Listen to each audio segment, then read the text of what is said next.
Mano Dal Ponte, Manos Radio Show na 92. A música nos conecta, Fernando Choque, e a política nos conecta, é isso mesmo?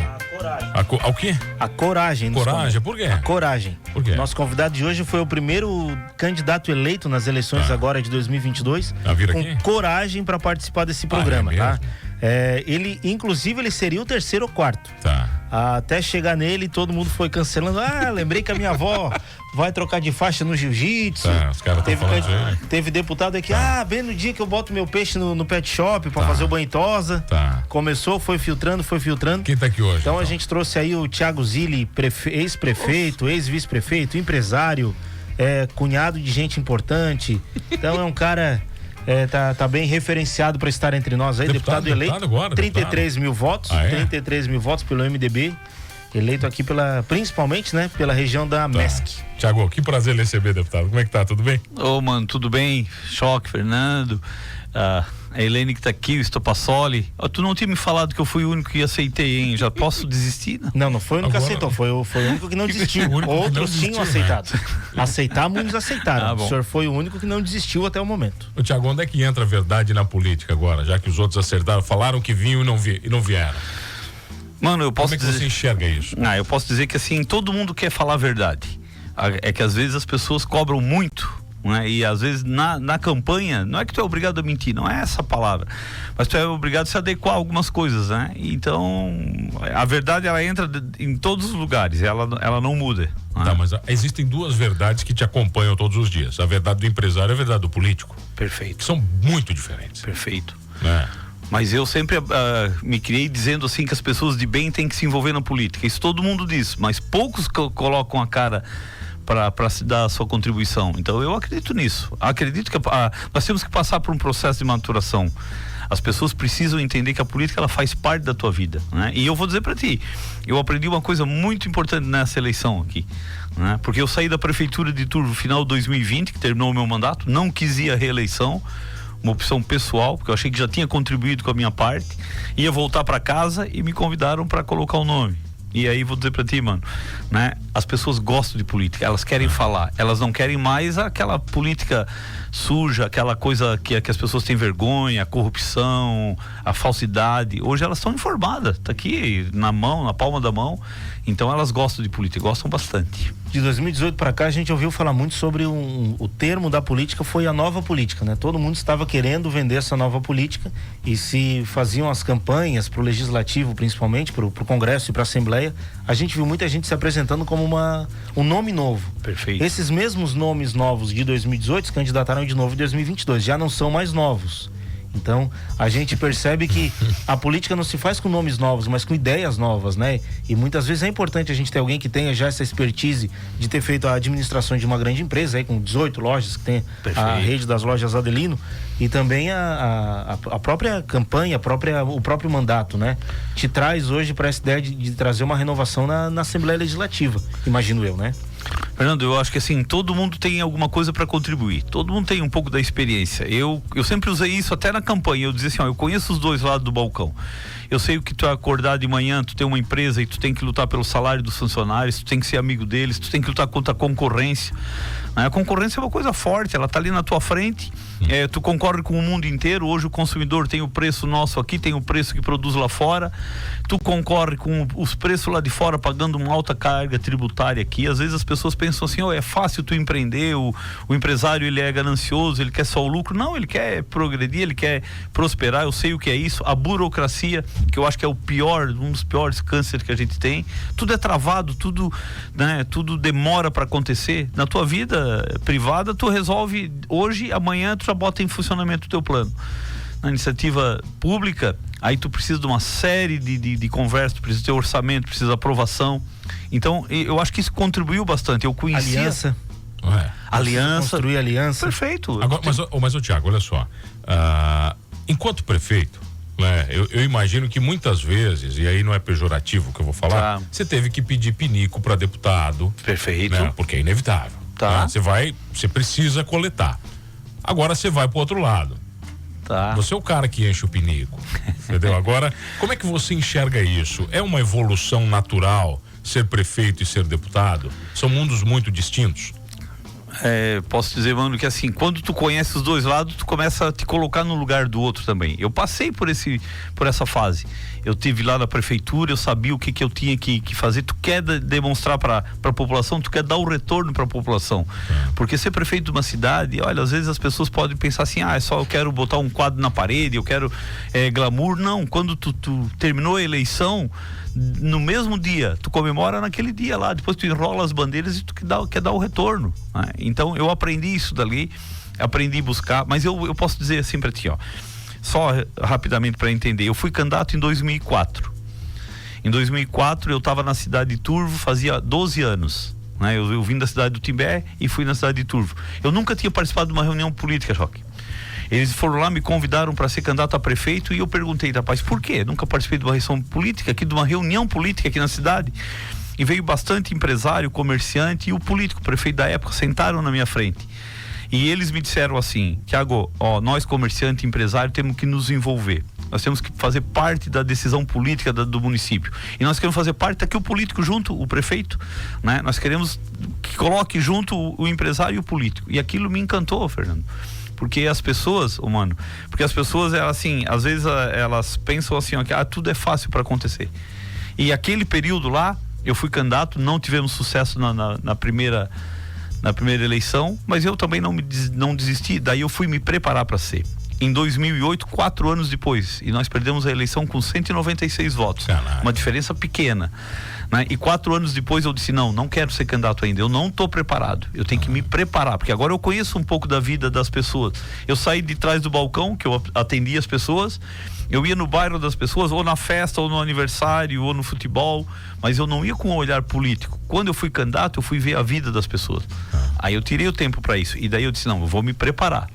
E me preparei. E fui, e depois eu fiz uma faculdade, eu fiquei 4 anos como vice de um cara que conhecia política, de um cara visionário, que terminou a eleição, ele só assim, para ter uma noção, quando eu me elegi a vice-prefeito, primeira vez que eu ia ter um cargo político, e eu cheguei no primeiro dia a posse, e no segundo dia, que é o dia de começar a trabalhar, e eu perguntei para ele, né, prefeito, o que nós vamos fazer, por onde é que nós vamos começar? Ele disse assim para mim, vamos fazer um trato, Tiago, vamos falar de eleição só daqui 4 anos. Um cara empresário, um cara para frente. Eu entendi, vamos trabalhar, vamos dar a resposta para a população, depois vamos falar de política. E nós fizemos isso durante o mandato. Então, a experiência valeu, o exemplo valeu, mas a preparação também vale. Sabe que ele não respondeu minha pergunta, né? A gente já volta.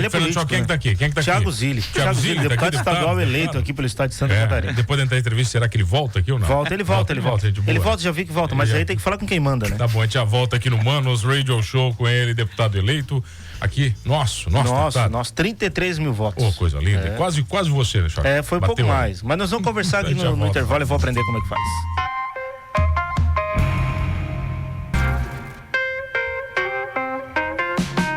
Voltamos, Fernando. Choque Humanos, Choque Política Show, é isso mesmo hoje? Isso aí, é o Humanos Coragem Show. Humanos Coragem Show. Vamos bater nessa tecla até o fim hoje.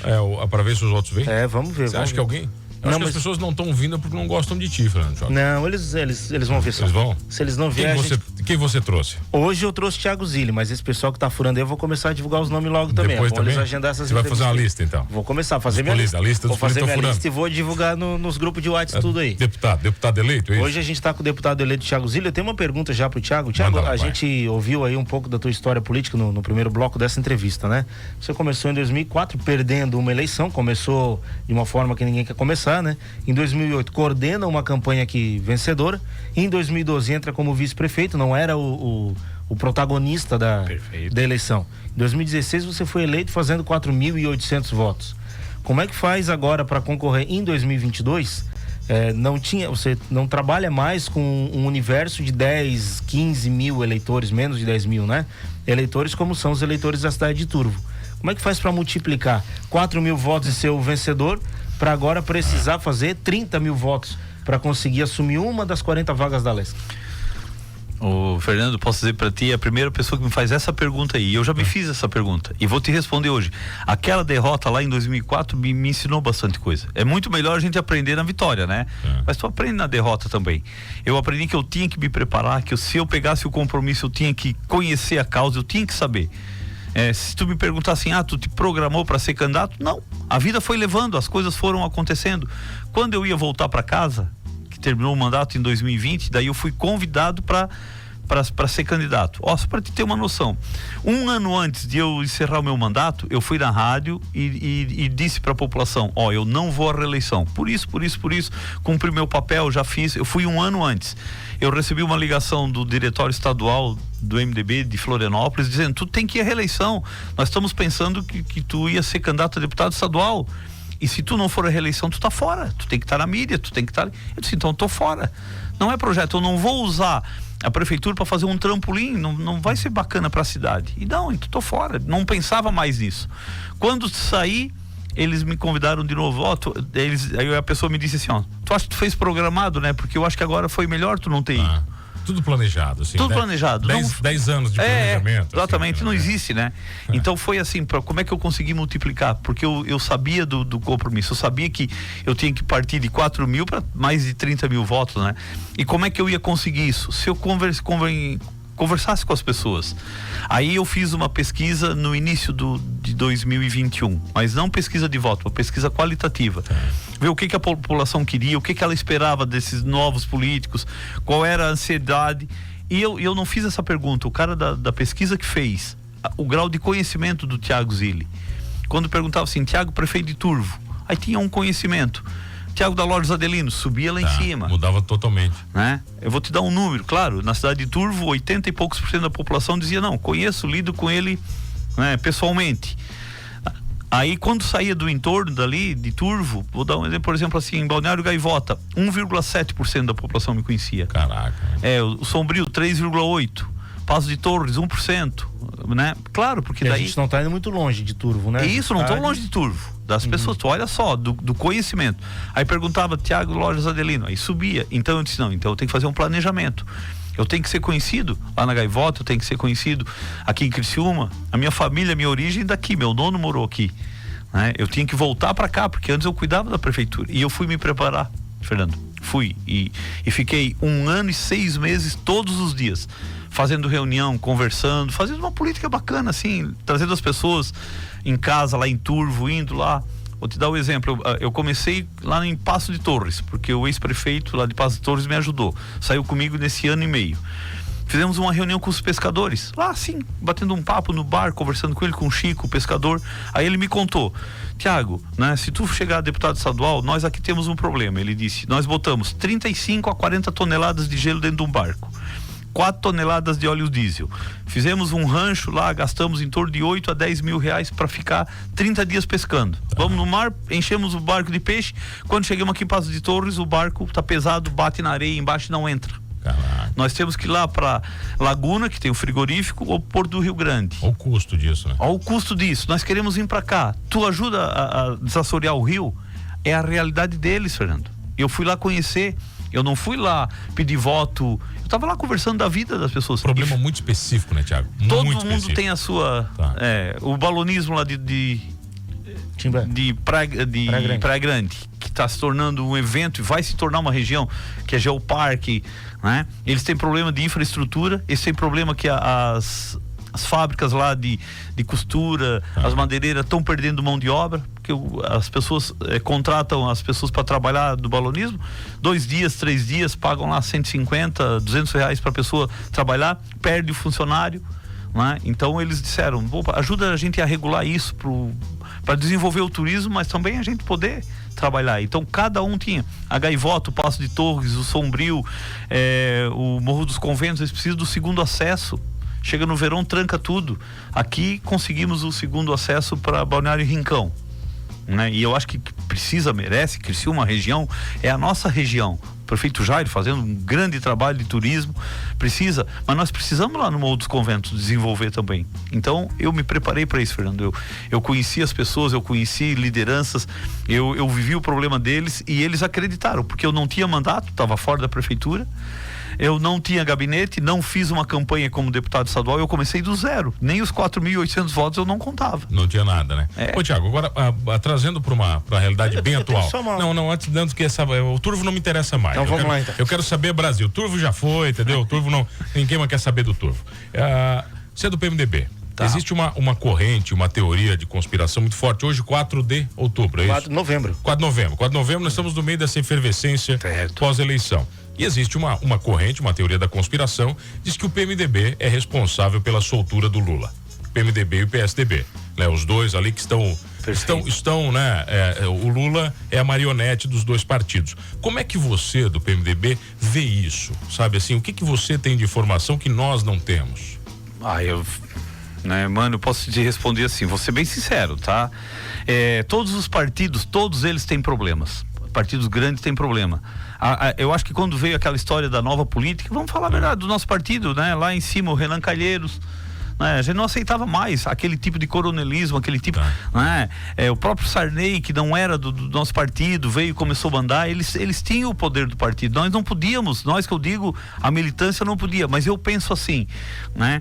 Todos os partidos têm problemas. Se tu me disser um que não tem, eu vou para lá. Agora, largo o meu, hoje vou para lá, porque se não tem problema, todos vão ter. Eu acho que nós temos que ficar no partido. O partido já nasce com problema no Brasil, né?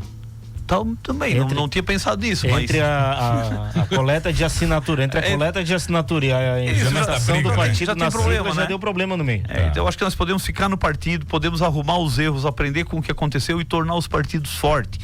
Aquela história que a gente ouvia falar, os partidos têm que ser fortes. Ele precisa ter força no Congresso, ele precisa ter força política e só vai conseguir isso se tu começar a melhorar, se tu dizer assim, não, eu desisto desse, eu vou para aquele, não, amanhã eu não tô mais naquele, eu vou é uma opção de cada um. Mas, Thiago, eu te pergunto isso, porque agora como deputado... Mas só um pouquinho, mas o PMDB não tem só essa culpa. O PMDB lutou pelos direitos individuais, ele defendeu a democracia, a liberdade das pessoas, mas chegou um tempo que ele esqueceu isso. Ele saiu da rua, ele ficou elite, ele conseguiu fazer parte do governo, estava sempre lá junto. Esqueceu a base. Eu fiz uma reunião, fui convidado agora, depois da eleição, numa reunião estadual. Eu disse pro nosso partido, eu disse, olha, a rua tá dando um exemplo, a urna tá dando um exemplo, e tá cobrando do nosso partido. Se nós só querer cargo, querer participação, não, acho que nós temos que contribuir, né? Fizemos uma nota de apoio, o partido decidiu aqui apoiar o 22, né, depois do primeiro turno, e eu pedi para eles, coloque aí uma cláusula, sem exigência de nada, sem exigência de cargo, de participação, vamos contribuir, né? Então o MDB também tem... Não, o que eu falo para você... Tem lutas. Mas não é nem questão de falar mal ou bem do partido, né? É avaliar do ponto de vista de que você, como deputado agora, tem muito mais voz Brasil do que você tinha como prefeito. Né? Porque a tua influência em Santa Catarina, né, e a representatividade para a federação vai ser muito maior. Perfeito.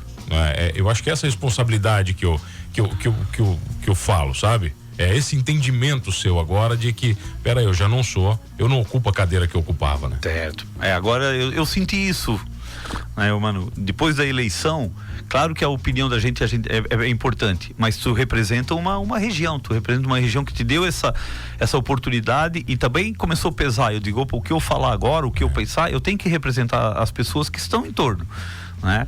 Mas eu penso que o objetivo de todos é o mesmo. Todo mundo quer o bem, todo mundo ama a pátria, todo mundo quer fazer a boa política, mas existem caminhos também para fazer isso, e às vezes tu precisa conversar, precisa te reunir, tu precisa dividir o poder. Aquele que achar que a sua ideologia vai ser a única ali, ele já está fadado ao fracasso, porque em volta das pessoas existem opiniões, né? E o partido grande é isso, né? Mas eu acho que o caminho está certo, nós estamos por uma maturação. Se a gente olhar o mundo inteiro, a gente se espelha muito dos Estados Unidos, né? Lá tem 2 partidos, não, tem um monte de partido lá. Sim. Mas os republicanos e os democratas lá os mais fortes, porque eles já entenderam isso. Se eles tiverem 200 partidos e todo mundo tiver um pouquinho de força, olha a negociação que nós passamos anos e anos aqui com isso. Aí falam da polarização que é problema. Claro que é problema a polarização, se ela for radical. Agora, se forem partidos fortes, lá nos Estados Unidos, tu tem direito a se candidatar independente, tu não precisa ter partido. Tá. Tu pode chegar lá e dizer assim, não, eu quero ser candidato, e vai lá, se inscreve, se as pessoas votarem em ti, tu não defende uma corrente. Pro legislativo, né? Para todos. O voto independente, acho que é para executivo também? Para todos, né? Todos. E aí, mas as pessoas lá têm um entendimento. Opa, como é que tu vai estar sozinho e tu não tem um partido? Né? Nós aqui, eu acho que nós vamos chegar nessa consciência. É difícil de falar, porque as pessoas dizem assim, eu voto em pessoas. E a população dá o recado. Agora, nós, os políticos, eu acho que nós temos que ter um partido. Nós temos que ter uma defesa. Um time, né? Tem que ter um time. Ou o que nós defendemos? O que o republicano lá nos Estados Unidos defende? Lá eles são contra o aborto, porque são conservador. O que os democratas fazem? Eles são a favor da legalização do aborto. Né? Se tu for democrata e tu quer ser contra a legalização do aborto, tu tem que convencer o teu partido.